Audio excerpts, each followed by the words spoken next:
The morning sun glinted off the massive dome of the Coalition Defense Academy, its metallic surface reflecting the light from 3 different suns. Inside the training grounds, dozens of alien cadets gathered in small groups, their various forms, creating a colorful display of galactic diversity. Some stood on 2 legs, others on 4, and a few floated inches above the ground. Kyle Turner adjusted his standard-issue uniform, feeling the fabric stretch across his shoulders. At 6 feet tall, he was average height for a human, but among his classmates he looked almost childlike. The Craxian cadets towered over him at 8 feet, their 4 muscular arms hanging at their sides. The ethereal beings seemed to shimmer in and out of focus, their translucent bodies catching the light. "Attention, cadets!" The booming voice of Commander Thrakos echoed through the chamber. The commander was a draconian, with scales that shifted from deep purple to black as he moved. His yellow eyes scanned the assembled students, pausing briefly on Kyle. "Today begins your advanced combat simulation training. This course will test not only your combat skills, but your ability to survive under extreme conditions." Kyle felt the weight of dozens of eyes on him. He was the only human in this year's class, and many of his fellow cadets had made it clear they considered him a curiosity at best, a liability at worst. Humans were newcomers to the Coalition, their technology centuries behind most member species. A Craxian cadet named Vrexthor leaned down toward Kyle, his mandibles clicking. "Try not to slow us down, little human. This isn't one of your primitive Earth training exercises." Kyle kept his face neutral, remembering his instructor's advice about dealing with alien cultures. "I'll do my best not to disappoint," he replied. Calmly. Nearby, Zilnara of the Ethereal Collective observed the exchange. Her form rippled like water, colors shifting across her skin in patterns that indicated curiosity. "I have studied human military history," she said, her voice like wind chimes. "Your species has survived despite technological limitations." "Interesting." Commander Thrakos raised a clawed hand for silence. "For the first phase of training, all technological aids will be disabled. No energy weapons, no force fields, no combat enhancements. You will rely solely on your natural abilities and tactical thinking." A murmur of surprise ran through the crowd. Most of the cadets had never trained without their advanced equipment. Kyle noticed several of them touching their wrist computers nervously, as if already missing the familiar technology. "The simulation will place you in an urban combat environment," Thrakos continued. "Your objective is simple: survive. The enemy will be AI-controlled Zorgoth warriors, programmed to hunt you down. They will show no mercy." Kyle had heard of the, Zorgoth. They were infamous throughout the galaxy as ruthless fighters combining brute strength with surprising intelligence. Even as simulations, they would be formidable opponents. "Form into your assigned squads," Thrakos ordered. "The simulation begins in 5 minutes." Kyle found himself grouped with Vrexthor, Zilnara, and 3 other aliens he hadn't met before. There was Quix, a small reptilian creature with quick, darting movements. Brontak, a silicon-based life form that looked like living rock, and Mira, from a species that resembled Earth's Octopi but walked on land. "Great," Vrexthor grumbled, his 4 arms crossing over his massive chest. "We get stuck with the human." "Perhaps we should focus on strategy," Zilnara suggested, her form, shimmering with what Kyle had learned was the equivalent of a diplomatic gesture. "Each of us brings different abilities to the squad." "What abilities?" Quix asked, his forked tongue flicking out nervously. "Without our weapons, what can we do against Zorgoth warriors?" Kyle looked around at his squad mates, assessing their natural capabilities. Vrexthor had strength and multiple limbs. Zilnara could apparently change colors, possibly useful for camouflage. Quix was small and fast. Brontak looked nearly indestructible. Mira had multiple flexible appendages. "We adapt," Kyle said simply. The others looked at him with expressions ranging from confusion to disdain. 2 minutes to simulation start," announced the commander's voice over the speakers. "Prepare yourselves." Kyle took a deep breath, his mind already racing with possibilities. While the others worried about their missing technology, He was thinking about the environment itself. Urban combat meant buildings, debris, tight spaces, all things humans had been fighting in for thousands of years. The dome above them began to darken, reality shifting as the simulation took hold. The world dissolved around them, replaced by a ruined cityscape that looked like it had been through years of war. Broken buildings stretched toward a smoke-filled sky, and debris littered the cracked streets. The air smelled of dust and burning metal, even though Kyle knew it was all artificial. "This is impossible," Rexthor growled, his 4 hands reaching for weapons that weren't there. He kept touching his belt, where his plasma rifle would normally hang. "How are we supposed to fight without proper equipment?" Zilnara's form flickered nervously, her colors shifting to match the gray concrete around them. "My people haven't fought hand-to-hand combat in 3,000 years, she whispered. A distant roar echoed through the streets, followed by heavy footsteps. The Zorgoth were coming. "We need to move," Kyle said, scanning their surroundings. He spotted a partially collapsed building with multiple entry points. "There, that structure, we can use it for cover." "Take orders from a human?" Quix hissed, but another roar, much closer now, changed his mind. The squad rushed toward the building, their different forms of movement creating an odd parade. Frexthor lumbered, Quix scurried, Mira flowed, and Brontak's heavy steps left cracks in the pavement. Inside, Kyle immediately began assessing their resources.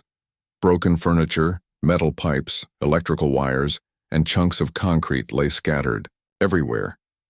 While his squadmates huddled in confusion, he picked up a sturdy metal rod and tested its weight. "What are you doing?" Mira asked, her tentacle-like appendages twitching anxiously. "Getting ready," Kyle replied. He grabbed some wire and began fashioning a simple trap near one of the entrances.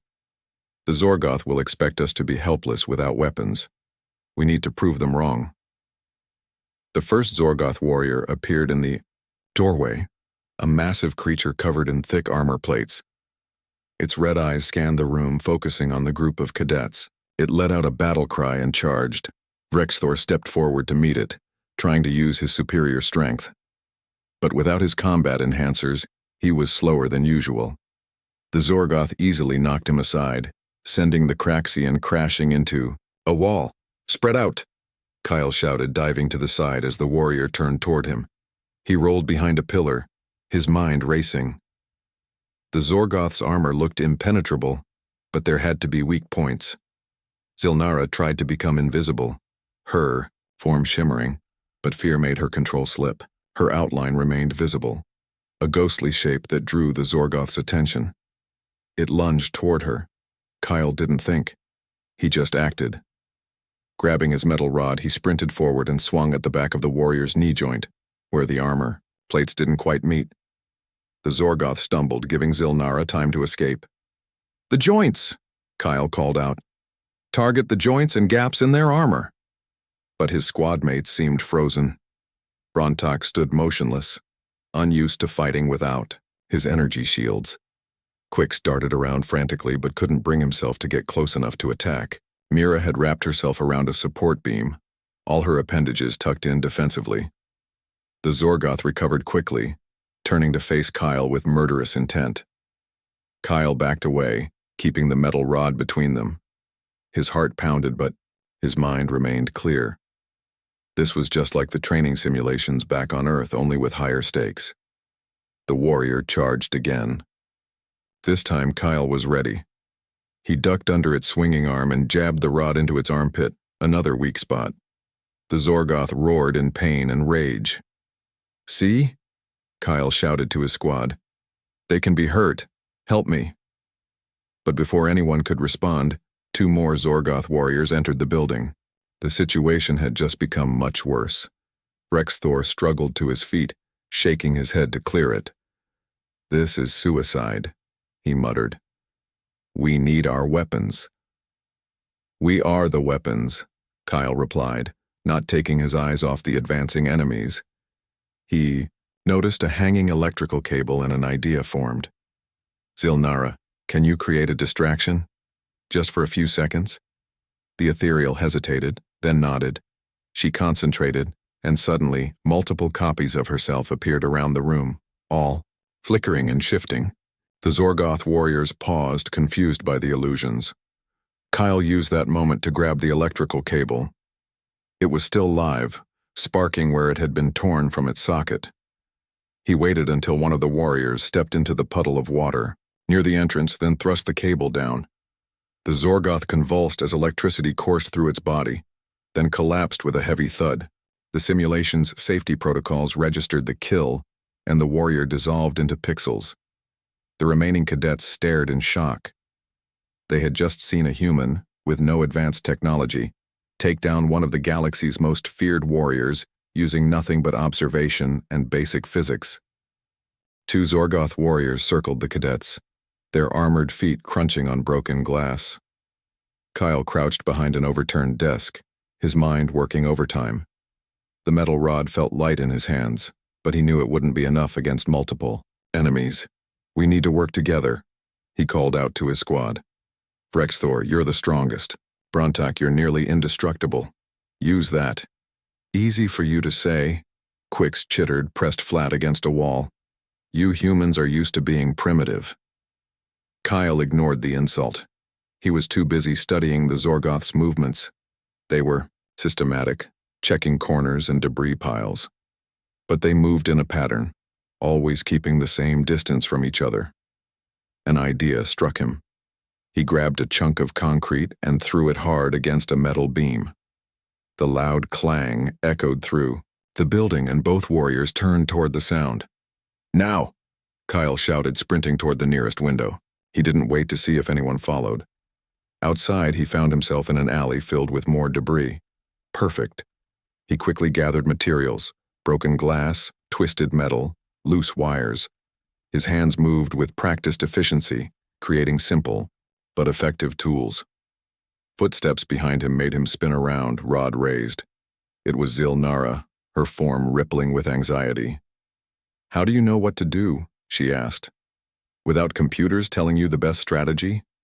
"Humans have been fighting like this for thousands of years," Kyle replied, wrapping cloth around a sharp piece of glass to make a crude knife. "We had to learn to use whatever was available." A crash from inside the building was followed by Vrexthor's angry roar. Kyle handed Zilnara the glass knife.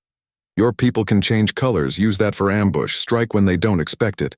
She stared at the primitive weapon like it might bite her. We don't." "You can," Kyle insisted. "Trust your instincts." More Zorgoth appeared at the end of the alley, 3 of them, blocking the exit.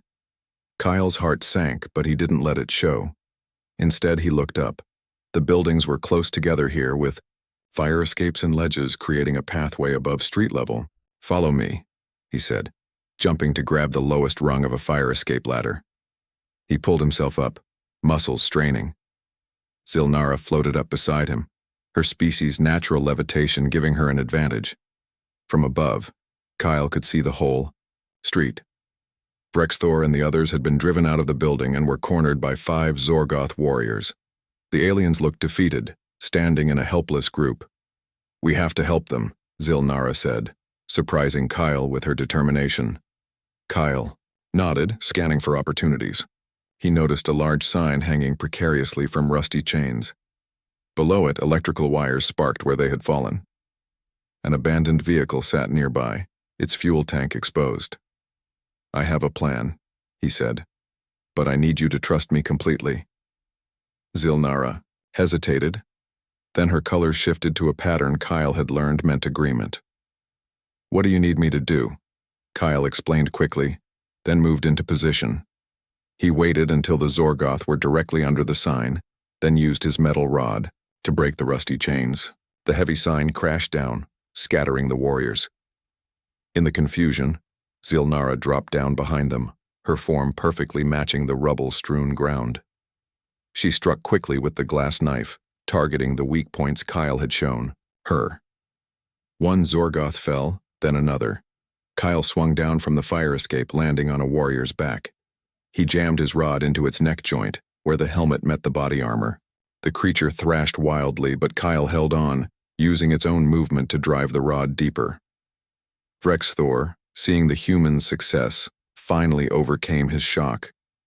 He grabbed a fallen Zorgoth's arm and used it as a club, his 4 arms giving him incredible leverage.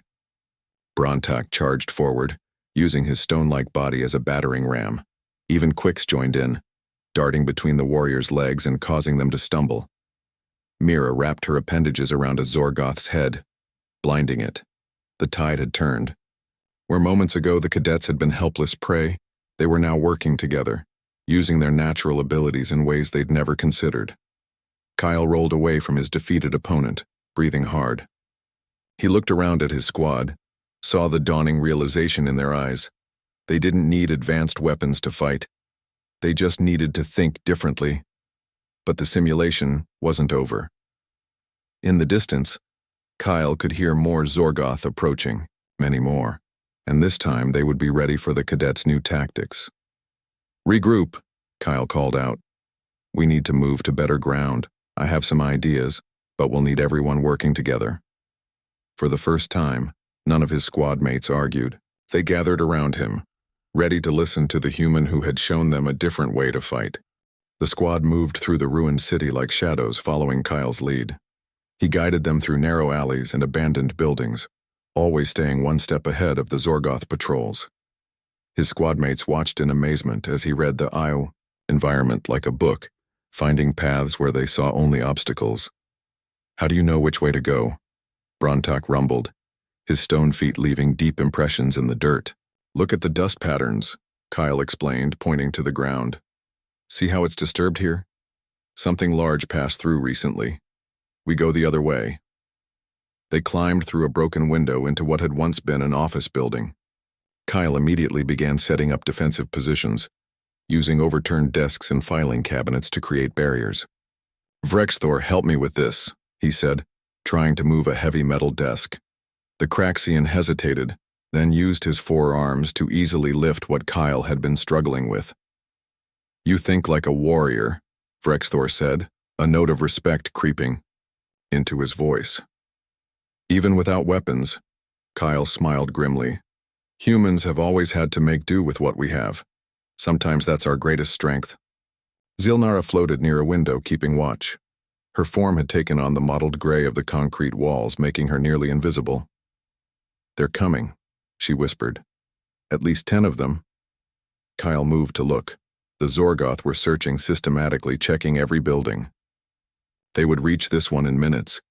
"We can't fight that many head-on," Kyle said, "but we can outsmart them." He turned to his squad. "Mira, can you stretch your appendages very thin?" The octopoid being demonstrated, extending one tentacle, until it was as thin as a wire. "Perfect. String them across the doorways at ankle height. Quix, gather all the broken glass you can find. Brontak, I need you to be our hammer." As his squad mates worked, Kyle explained his plan. The aliens listened intently, their earlier skepticism replaced by genuine interest. They were beginning to understand that human combat wasn't about brute force or technology, but about using everything available in creative ways. The first Zorgoth entered the building and immediately tripped over Mira's tentacle. As it fell, it landed on the broken glass. Quix had scattered, roaring in pain and anger. Brontak dropped from the floor above, his massive weight crushing the warrior instantly. 2 more Zorgoth rushed in, but Kyle had prepared for this. He and Vrexthor pushed a filing cabinet down the stairs, bowling over the warriors. Zilnara, camouflaged against the wall, struck from behind with precision. "The windows!" Kyle shouted as more Zorgoth tried to enter from multiple directions. "Use the height advantage."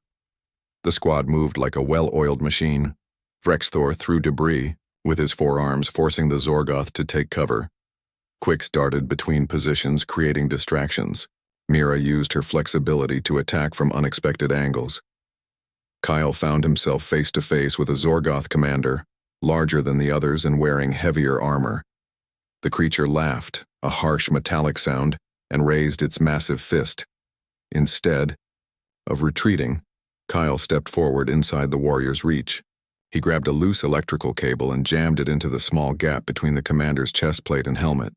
Sparks flew, and the commander staggered backward. "The bigger they are," Kyle muttered, sweeping the commander's legs with a metal pipe. The creature fell hard, and Kyle didn't hesitate. He grabbed a shard of metal and drove it into the exposed joint at the commander's neck. The remaining Zorgoth seemed to pause, as if surprised by the fall of their leader. Kyle used this moment to rally his squad. Push them back. Show them what we can do. What followed was controlled chaos. The alien cadets, inspired by Kyle's example, fought with a creativity they didn't know they possessed. Zil-Nara created illusions to confuse the enemy. Vrexthor used his strength not just for brute force but for tactical advantage. Even timid Quix found courage, using his speed to strike and retreat before the Zorgoth could react. When the last warrior fell, the squad stood among the debris, breathing hard but triumphant. They looked at each other with new understanding. They had survived not through superior technology, but through adaptation, teamwork, and the kind of thinking that humans had perfected over millennia. "I believe I owe you an apology," Vrexthor said to Kyle, his mandibles clicking in what Kyle had learned was embarrassment. "I underestimated your species." Kyle shook his head. "We all learned something today. That's what training is for." A loud horn sounded, signaling the end of this phase of the simulation. But Kyle knew the hardest challenges were still ahead. The Zorgoth would adapt too, and the next wave would be even more dangerous. "Rest while you can," he told his squad. This was just the beginning.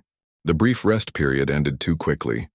Kyle used the time to help his squad mates understand their natural advantages. They sat in a circle in their temporary shelter, sharing water and energy bars provided by the simulation. "Zil-Nara, your camouflage is incredible," Kyle said. "But you're thinking too small. You don't just have to hide.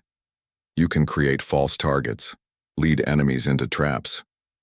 The ethereal's form shimmered thoughtfully. "We use this ability for art and communication, not combat. Everything can be a weapon if you think creatively," Kyle replied. He turned to Quix. "Your speed isn't just for running away. You can be our scout, our messenger. Information wins battles." Quix's scales flushed pink with pride. "I never thought of it that way." A distant explosion shook the building.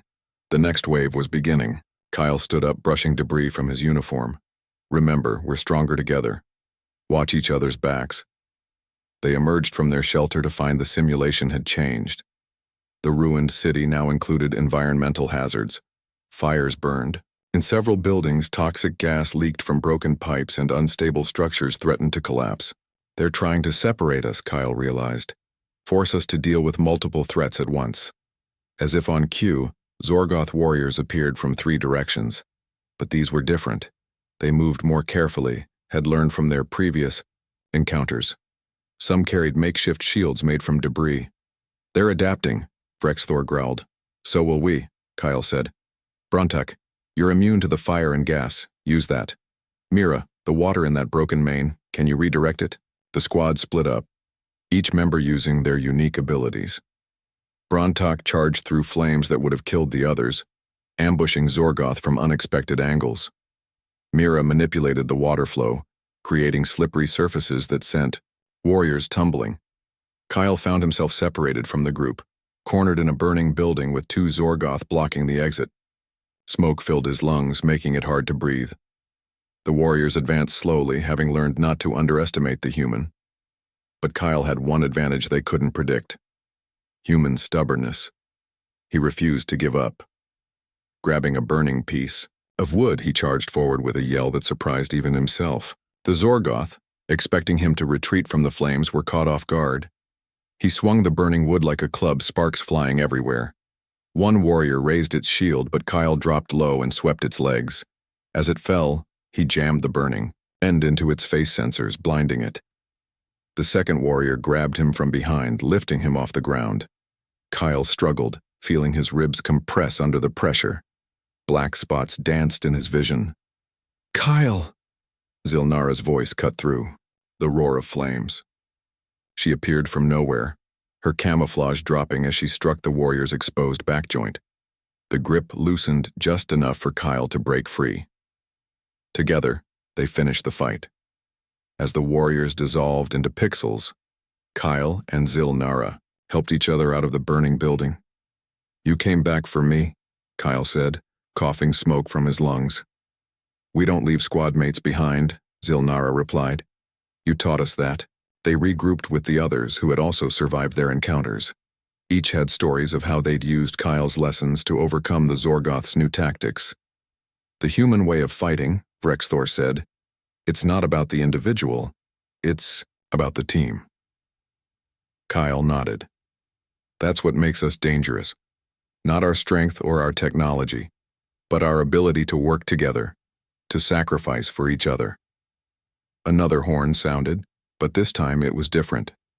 The simulation flickered, and Commander Thrakos' voice boomed through the arena. Attention all cadets, the parameters have changed. A final wave approaches led by a Zorgoth overlord. This enemy is beyond normal simulation protocols. Survival probability, minimal. The squad looked at each other. Fear was visible in their alien features, but also determination. Whatever comes, Kyle said, we face it together. In the distance, they could hear something massive approaching. The ground shook with each step. Buildings crumbled in its wake. That's no ordinary Zorgoth, Quix whispered. No, Kyle agreed, his mind already working on possible strategies. But neither are we ordinary cadets anymore. The squad formed up, ready to face their greatest challenge. They had learned the human way of war, adapt, overcome, and never give. Up now they would need every lesson to survive what was coming. The Zorgoth overlord stood 3 stories tall, its armor gleaming black in the simulated sunlight. Unlike the regular warriors, this creature radiated intelligence and malice. Its 4 arms ended in weapons that looked both ancient and terrifying, and its eyes glowed with an inner fire. Spread out, Kyle shouted as the overlord's massive fist smashed into the ground where they'd been standing. The impact created a crater 10 feet wide. The squad scattered, but the overlord was faster than its size suggested. It grabbed Quix with one hand, lifting the small reptilian high into the air. Quix struggled helplessly in its grip. No! Kyle yelled, searching desperately for something to use. His eyes fell on a damaged power junction box, its wires exposed and sparking. Vrexthor charged the overlord, trying to save Quix, but was swatted aside like an insect. The Craxian crashed through a wall and lay still. We need a plan. Zilnara called out, her form flickering with fear. It's too strong. Kyle's mind raced. The overlord was designed to be unbeatable, a final test that cadets weren't meant to survive. But humans had a long history of doing the impossible. Brontak, can you conduct electricity? Kyle asked. The rock-like being nodded. My crystalline structure can channel energy. Good. Mira, I need you to wrap those exposed cables around Brontak. Zilnara, create copies of yourself. Draw its attention. While his squad mates moved to follow his instructions, Kyle climbed a partially collapsed building. From his vantage point, he could see the overlord's armor had cooling vents along its back, necessary for a creature that size. The overlord had cornered Quix and was raising its weapon for a killing blow when Zilnara's illusions appeared. Dozens of copies surrounded the giant warrior, confusing it momentarily. Now, Kyle shouted. Brontak, wrapped in electrical cables, charged forward. Mira had connected the cables to the power junction, turning Brontak into a living lightning rod. The stone being slammed into the overlord's leg, discharging thousands of volts. The overlord roared in pain, dropping Quix, but it didn't fall. Instead, it turned its fury on Brontak, raising its massive foot to crush him. Kyle didn't hesitate. He leaped from the building onto the overlord's back, grabbing hold of its armor plates. The creature thrashed, trying to shake him off, but Kyle held on, climbing toward the cooling vents. Everyone, keep it distracted, he yelled. The squad responded instantly. Vrexthor, recovered from his impact, threw chunks of concrete. Mira used her tentacles to trip the overlord. Zilnara created more illusions while Quix darted in and out, striking at joints. Kyle reached the cooling vents. They were hot, burning his hands, but he ignored the pain. He had grabbed a shard of metal on his climb, and now he jammed it into the vent, wedging it deep inside. The effect was immediate. The Overlord's movements became erratic as its internal systems overheated. It spun in circles trying to reach Kyle, but its own size worked against it. "The head!" Kyle shouted, noticing exposed circuitry where the helmet met the neck. "Target the head!" Frexthor understood immediately. Using his forearms, he hurled a steel beam like a spear. It struck the exposed circuitry perfectly. The Overlord stumbled, its systems failing. Kyle jumped clear as the massive creature fell forward, crashing to the ground with enough force to shake the entire simulation. For a moment, everything was silent. Then the Overlord's form began to dissolve, pixel by pixel, until nothing remained but a scorched crater. The squad gathered around Kyle, who sat on the ground, exhausted but grinning. His hands were burned, his uniform torn, but his eyes shone with triumph. "We did it," Zilnara said in amazement. "We actually did it." "You did it," Frexthor corrected, looking at Kyle. "You showed us how." The simulation began to fade, reality reasserting itself. As the training dome returned to normal, they could see Commander Thrakos standing at the observation window, his expression unreadable. "No cadet team has ever defeated the Overlord," Quick said quietly.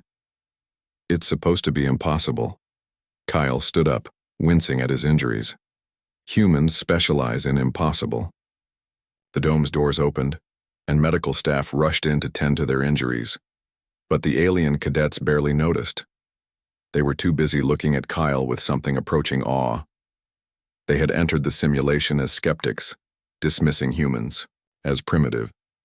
They were leaving it with a profound respect for what humanity could achieve with nothing but determination and ingenuity. The medical bay buzzed with activity as doctors from various species tended to the injured cadets. Kyle sat on an examination table, wincing as a draconian medic applied healing gel to his burned hands. Around him, his squad mates received their own treatments. "Hold still, human," the medic grumbled. "These burns are severe. You should not have been able to continue fighting with such injuries." Kyle shrugged. "Adrenaline is a powerful thing." The doors slid open, and Commander Thrakos entered, his scales shifting to a deep purple that Kyle had learned indicated intense interest. The commander carried a datapad, his clawed fingers tapping at the screen. "Attention," Thrakos called out, and the medical bay fell silent. Even the doctors stopped their work to listen. "The simulation data has been analyzed," Thrakos announced. "What we witnessed today was unprecedented in the Academy's history." He walked to the center of the room where a holographic display materialized. Statistics and combat recordings filled the air.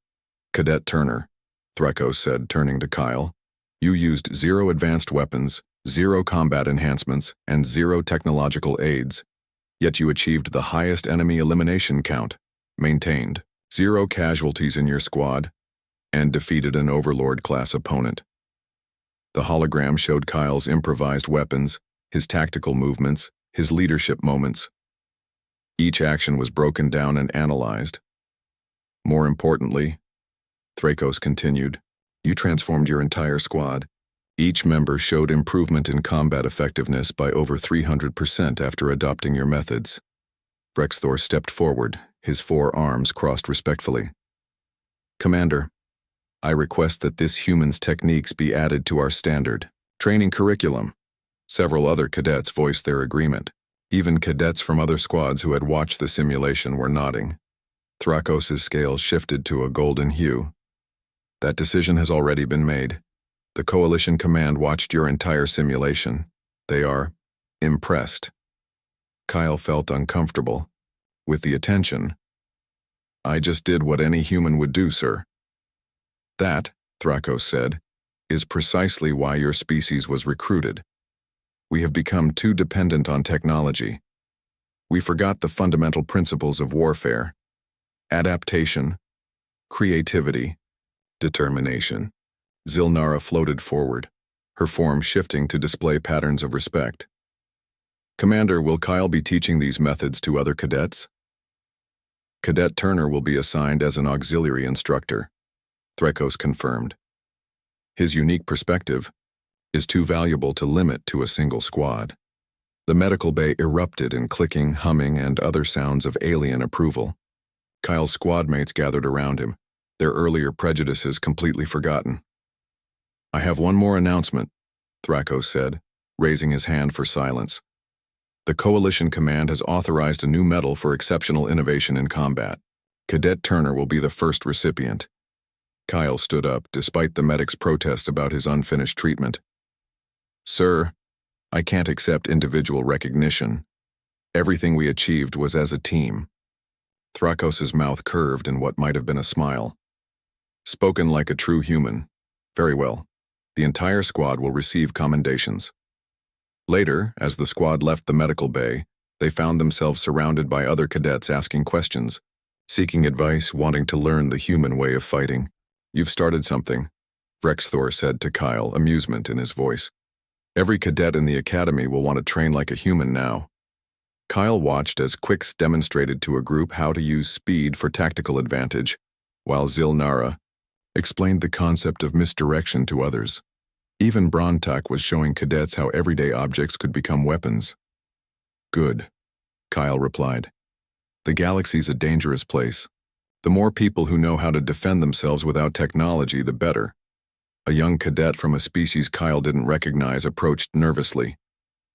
"Cadet Turner, could you teach us about, what did you call it, guerrilla warfare?" Kyle smiled. "First lesson, call me Kyle. Second lesson, anyone can be a teacher. Watch and learn from each other." As word spread through the academy, requests for human combat training flooded in from military units across the Coalition. The legend of the barehanded human had begun, but Kyle knew it was more than just about him. It was about showing the galaxy that sometimes the most advanced weapon isn't technology, but the mind that refuses to accept defeat. That night, as Kyle finally rested in his quarters, he received a message from Earth Command. "Well done, cadet. You've made humanity proud." But Kyle knew the real victory wasn't his alone. It belonged to every member of his squad who had learned to see beyond their limitations and discover their true potential. The main assembly hall of the Coalition Defense Academy had never been so full.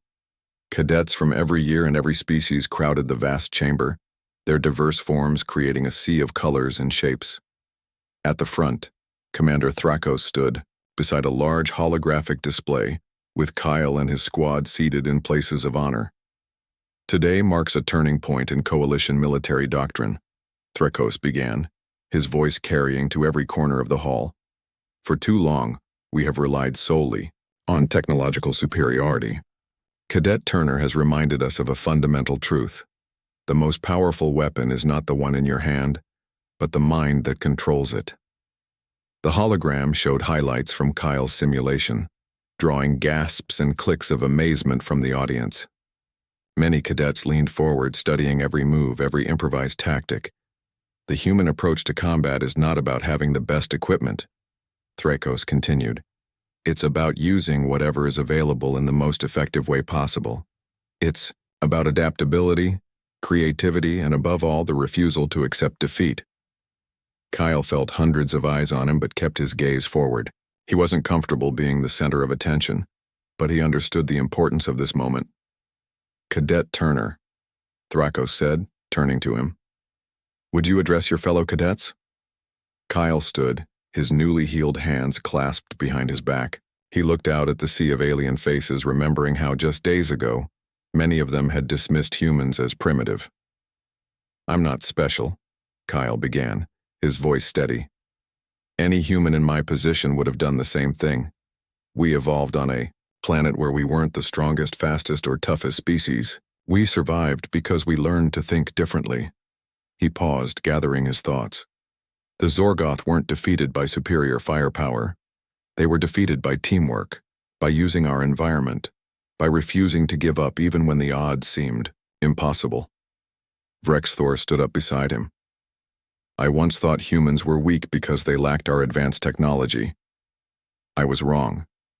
Their greatest strength is their ability to turn weakness into advantage." One by one, Kyle's squadmates rose to speak. "Humans taught me that my natural abilities have uses I never imagined," Zilnara said, her form shimmering with emotion. They showed me that speed is nothing without purpose, Quix added. That strength means more than just physical power, Brontak rumbled. And that flexibility applies to thinking, not just body, Mira concluded, her tentacles waving expressively. Commander. Thrykos nodded approvingly. From this day forward, human combat methodology will be integrated into all Academy training programs. Cadet Turner will lead the first specialized course, assisted by his squad. The assembly erupted in approval.